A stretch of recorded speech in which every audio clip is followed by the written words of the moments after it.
Hello everyone, and thanks for tuning in today.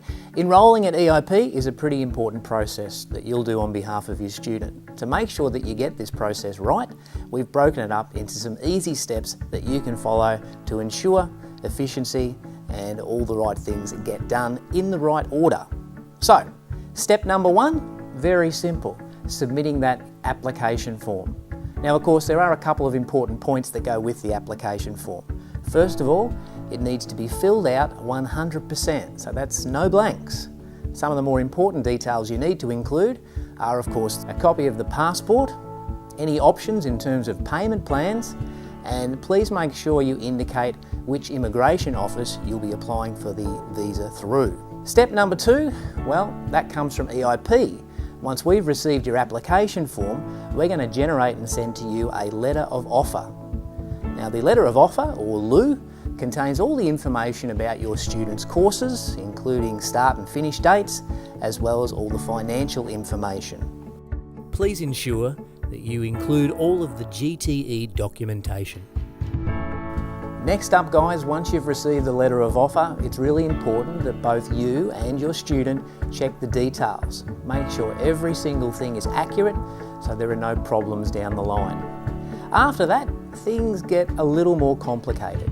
If, for example, your student has enrolled in English courses, well, that's quite simple. Get the student to understand the letter of offer, sign it down the bottom, and send that back to us, along with evidence that you've transferred the appropriate money. If, however, your student has selected non-English courses, things get a little bit different. You'll need to submit some evidence of the student's English language abilities. Now that could be an IELTS result, perhaps a TOEIC result, even a certificate from a previous English studies course. We'll need to get that through from you straight away. Alternatively, if the student doesn't have any of that documentation, they'll need to undergo EIP's Language, Literacy and Numeracy assessment. That'll give us a good result in terms of whether the student is capable of undertaking these non-English courses. Once you've sent through a completed assessment, all the documents I mentioned earlier, EIP staff will have a look at that and make sure your student is actually able to undertake that course and they satisfy the entry requirements as far as language level goes. If the answer is yes to all of that, good news of course. From there, we will let you know the student's result, and from that point, you just need to send back that signed letter of offer, as well as transferring the payment into the EIP bank account.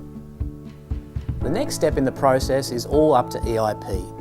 Once we've received the signed letter of offer, and we confirmed that the student's payment is in the EIP bank account, we're going to send you and your student a few things. First of all, we're going to approve the confirmation of enrolments. Those are of course the COEs that you'll need for your visa application. So we're going to send those through along with a letter of confirmation. The letter of confirmation confirms that the student has been accepted into the course, and it also acts as a receipt for the payment that we've received. All of that goes into an email that we're going to send to you, the agent. We're also going to send it to the student because the email in the body will contain information about the course commencement dates. After that, it's all up to the student to make sure they get to EIP on those designated dates, and we start their course rolling from there.